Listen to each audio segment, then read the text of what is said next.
بسم اللہ الرحمن الرحیم۔ السلام علیکم ورحمۃ اللہ وبرکاتہ۔ ویلکم مائی یوٹیوب چینل حافظ شفیق۔ معزز سامعین، امید کرتا ہوں کہ سب خیریت اور عافیت کے ساتھ ہوں گے۔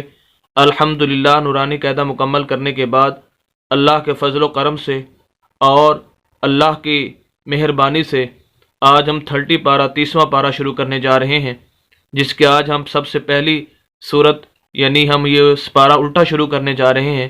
اس حساب سے سب سے آخری سورت الناس آج ہم پڑھنے جا رہے ہیں، اور یہ اللہ کا بہت بڑا فضل ہے کہ جس نے ہمیں یہ ہمت عطا کی، اور ان دوستوں کی دعاؤں کا میں بہت شکر گزار ہوں جنہوں نے بہت زیادہ دعاؤں کے اندر یاد رکھا اور ہمارے چینل کے ساتھ جڑے رہے کہ آج ہم اس حد تک الحمدللہ پہنچ چکے ہیں۔ تو بہرحال آج ہم سورت الناس پڑھنے جا رہے ہیں۔ یہ سورت الناس 6 آیات پر مشتمل ہے۔ ہم کوشش کریں گے کہ 2 آیات کر کے اس کے 3 پارٹ کر کے آپ حضرات کے سامنے ذکر کریں، اور پھر آخر میں چوتھے پارٹ کے اندر ہم پوری سورت الناس جو ہے وہ آپ حضرات کے سامنے پڑھ کر آپ کو سنائیں، کیونکہ یہ آخری صورتیں ہیں، چھوٹی چھوٹی صورتیں، یہ ہر مسلمان کے لیے ضروری ہے کہ ان کو آئیں، کیونکہ نماز کے اندر ان کے پڑھنے کی ضرورت پیش آتی ہے، تو اس وجہ سے ہر مسلمان پر یہ لازم ہے کہ ان صورتوں کو یاد کرے۔ تو بہرحال اعوذ باللہ من الشیطان الرجیم۔ سورۃ الناس مکیہ۔ بسم اللہ الرحمن الرحیم۔ قاف پیش لام قل، قاف کو لام کے ساتھ، کیونکہ لام ساکن ہے۔ ساکن کی علامت یہ ہے جو لفظ بھی ساکن ہوگا وہ خود بخود نہیں پڑھا جائے گا، پچھلا لفظ ساتھ ملے گا۔ قاف حروف موٹے جو حروف ہیں ان میں سے ہے۔ حمزہ زبر آ، الف نہیں پڑھیں گے، اس کو حمزہ پڑھیں گے۔ الف وہ ہوتا ہے جو بالکل خالی ہو، جیسے یہ ہے، اسے الف کہیں گے، لیکن جیسے اس کے اوپر نیچے کوئی حرکت آ جائے حمزہ بن جاتا ہے۔ قل آ، عین پیش واو عو، قل اعو، عین کو واو کے ساتھ، واو ساکن، اور دوسری بات واو مدہ ہے، اس واو کی وجہ سے ہم عین کو لمبا کریں گے۔ ویسے حروف مدہ 3، الف مدہ، واو مدہ اور یا مدہ۔ واو مدہ کی علامت اور نشانی ایسی واو ساکن جس کے پچھلے لفظ کے اوپر پیش ہو، واو مدہ کہلائے گی، اور ایسے لفظ کو لمبا کر کے پڑھیں گے۔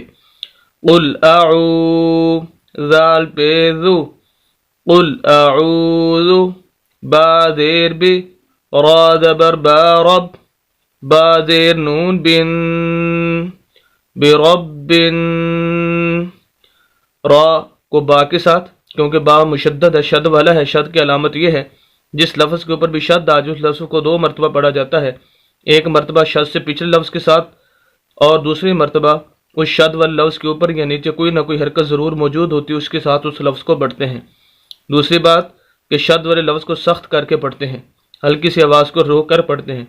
تیسری بات یہاں پر یہ ہے، پھر اس شد والے لفظ کو ہم آگے نون کے ساتھ ملائیں گے، کیونکہ نون مشدد ہے، تو اس سے پہلے الف اور لام ہیں، یہ خالی حروف ہیں، ان کو نہیں پڑھنا۔ قرآن کے اندر بعض حروف ایسے آتے ہیں جو بالکل خالی ہوتے ہیں، خالی سے مراد ان کے اوپر نیچے کوئی حرکت نہیں ہوتی، تو ان کو نہیں پڑھا جائے گا۔ یہاں پر صرف 2 لفظ ہیں، حرف ہیں، بعض دفعہ 3 اور 4 تک بھی لفظ آ جاتے ہیں جو خالی ہوتے ہیں اور ان کو نہیں پڑھا جاتا۔ تو بہرحال برب، با کو نون کے ساتھ ملائیں گے، اور نون مشدد ہے، اور یہ ہم اصول قاعدے کے اندر بتا چکے ہیں کہ جہاں بھی نون مشدد آ جائے وہاں پر غنہ ہوتا ہے، شرط یہ ہے کہ آگے حروف ہلکی میں سے کوئی لفظ نہ ہو۔ تو بہرحال یہاں پر غنہ ہوگا، غنہ کہتے ہیں ناک میں آواز لے جانے کو۔ برب، نون زبر الف نا، برب نا، نون کے آگے الف ہے اور یہ الف مدہ ہوگا، اور اس وجہ سے ہم نون کو لمبا بھی کریں گے، غنہ بھی کریں گے اور لمبا بھی کریں گے۔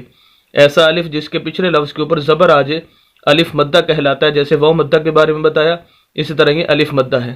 تو بہرحال ہمارا لفظ ہو جائے گا برب الناس، سین زیر سی، برب الناس، قل اعوذ برب الناس۔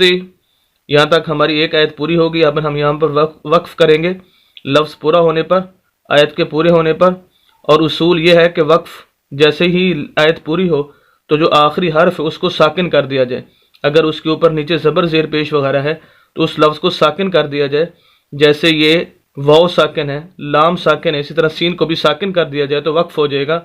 اب جیسے ہی ہم اس لفظ کو، سین کو ساکن کریں گے، اس کی زیر ختم ہو جائے گی، اب ہمارا لفظ ہو جائے گا ساکن کرنے کی وجہ سے، وقف کی وجہ سے، ناس سے ناس. پوری آیت قل اعوذ برب الناس. میم زبر ما، لام زیر لی، مالی، کاف زیر نون کن، مالکن. وہی باتیں، کاف کو نون کے ساتھ، نون مشدد ہے، درمیان میں الف لام ہے، ان کو نہیں پڑھنا. شد والے لفظ کو 2 مرتبہ اور غنہ بھی کرنا ہے، نون مشدد ہے شد والا، آگے الف ہے، الف مدہ ہے، تو نون کو غنہ، نون پر غنہ بھی کریں گے اور کھینچیں گے بھی صحیح کیونکہ الف مدہ ہے. مالک الناس، سین زیر سی، مالک الناس. وقف کریں گے، وہی سین ہے جس طرح یہاں پر تھی، زیر ہے، خزیر ختم ہو جائے گی، سین ساکن ہو جائے گا، تو لفظ ہمارا ہو جائے گا، ایت ہماری ہو جائے گی پوری مالک الناس. دونوں آیات. بسم اللہ الرحمن الرحیم. قل اعوذ برب الناس، سین کی آواز آنی چاہیے آخر میں. مالک الناس. 2 آیات الحمدللہ آج سورۃ الناس کی پڑھی. امید کرتا ہوں کہ ان 2 آیات کو آپ بخوبی سمجھ چکے ہوں گے، اور خصوصاً ان 2 آیات کی روشنی میں جو آپ کو اصول الضوابط اور تجویدی قوانین بتائے گئے ان کو بھی آپ بخوبی سمجھ چکے ہوں گے. مزید اسلامی ویڈیوز کے لیے اور قرآن کو صحیح تجوید کے ساتھ پڑھنے کے لیے ہماری یوٹیوب چینل حافظ شفیق کو ضرور سبسکرائب کیجیے. صدقہ جاریہ سمجھ کر ہماری ویڈیوز کو شیئر بھی کیجیے. ملتے ہیں اس کے نیکسٹ پارٹ کے ساتھ کل انشاءاللہ. اجازت دیں. اللہ حافظ.